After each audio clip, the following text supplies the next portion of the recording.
watch this next clip with me and then we talk about it. It's going to be one of the craziest videos you see today.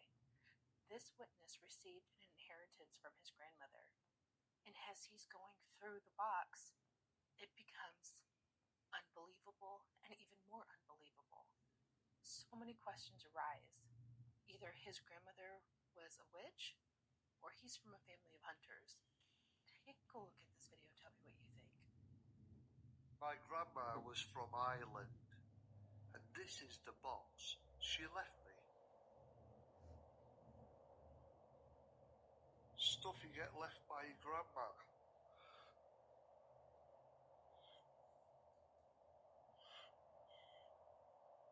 Not sure where that came from. Anyway.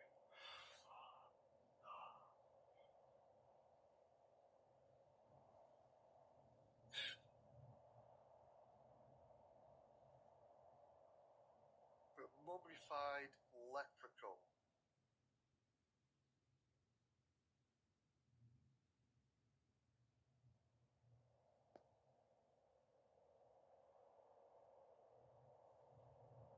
Never seen anything like this before in my life. This is a mummified leprechaun. So this white man from Ireland, or his grandmother is from Ireland, he received a box and it had all of these witchcraft paraphernalia in.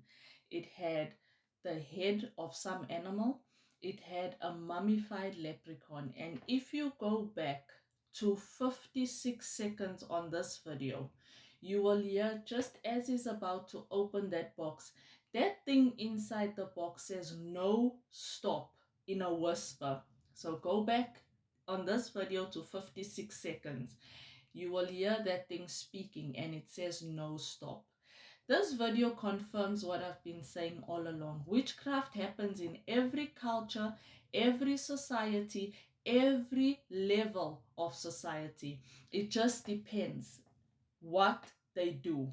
And this grandmother sent this box to the grandson for him. And if you look at the other stuff in the box, there's books, a book of spells, which is some of the most dangerous witchcraft books you can find. They say a demon wrote that book.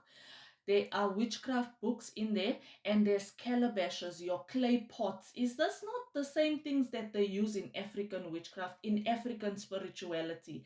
And this was given to him, but it was sent to him by his grandmother as an inheritance.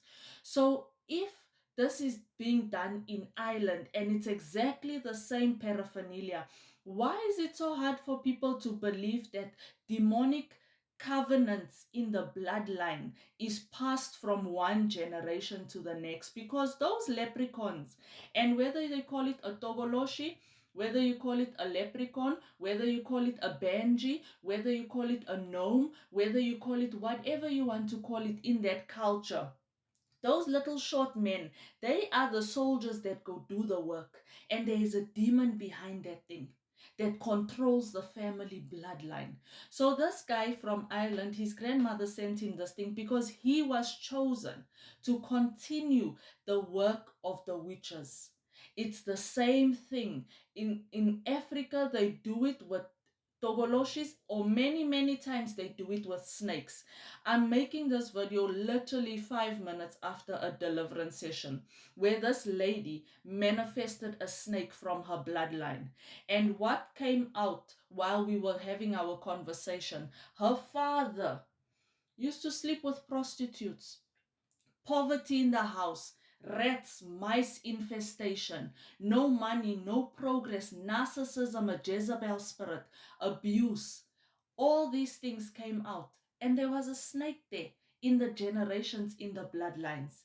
It is the same spirits. It is the same people giving legal right to Satan's kingdom. If you have a baloi, you have a witch or warlock in your family, what they are required to do is to drain from the family first. And then they drain from outside people. Because for Satan, he doesn't give anything for free. He wants something for something. So if you want those powers, like this grandmother had, sending that leprechaun to go do her work in the middle of the night, she had to give her bloodline. That's why she's sending the box to her son. For many, many African people of African spirituality, you will hear them say, I didn't choose witchcraft. I was taught this thing from a child. It's the same thing. It's the same thing. Different, like there are different human beings on this earth, short, tall, skinny, fat, different people. There are different demons, different levels of spirits in Satan's kingdom. But generational covenants remain generational covenants. And also, it brings me to the fact that I will argue a million times. How can people still believe ancestors are your deceased family members, your forefathers, and your fathers and forefathers, when they will allow demonic spirits to destroy your family? If those ancestors were really people that loved you, that died before you, will they not protect you in the spiritual realm? But the people that believe the most in ancestors are the very same people that you see premature death in the bloodline, that you see early death, that you see poverty, that you see stagnation, that you see backwardness. But your ancestors are supposed to be there in the bloodline, in the spiritual realm, protecting you. And a witch said on TikTok, on YouTube, a witch said, we all know her, she's very famous in South Africa. She says, if you do something, she will go ask your ancestors permission to lawyer you.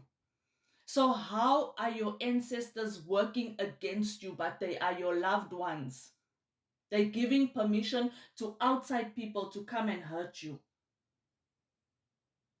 Witchcraft is witchcraft, regardless of what culture, what part of society. And if you are doing ancestral worship, going to the river, swimming with snakes, playing with pythons, it is witchcraft. It is from Satan's kingdom. So if you feel like there are these togoloshis, these banjis, these leprechauns in your home, in your bloodlines, family, the only advice I can give is Jesus Christ. He said, I am the way, I am the truth, and I am the life. And there is nothing from Satan's kingdom that can stand against Jesus Christ. No snake, no togoloshi, no spirit of poverty, no sickness, no premature death. How many people said, I was saved by God, the doctors gave me 4 days, 3 days? It's because of these things eating spiritually in the bloodline. And it's in every culture. We think it's only a quote unquote black thing. It's not. It is in every culture. And these people in the West, they have forest spirits, eagles and wolves from the forest, bear spirits that they go worship, that they go conjure up. So those spirits, sometimes you can find they're even more powerful than the snakes in the waters in Africa, than Abo Queen of the Coast and Mami Wata. They have spirits from the forest that have been there for many years, but they will always pass down the witchcraft to the next generation, because these demons think long term. We think short term as human beings. We idiots. We think short term, I'm here, I must have a nice time in this life. They think long term, if I can get into that bloodline, I can take the bloodline for generations to come, unless someone stops me. In the name and authority of Jesus Christ. Wake up, fam. God bless you.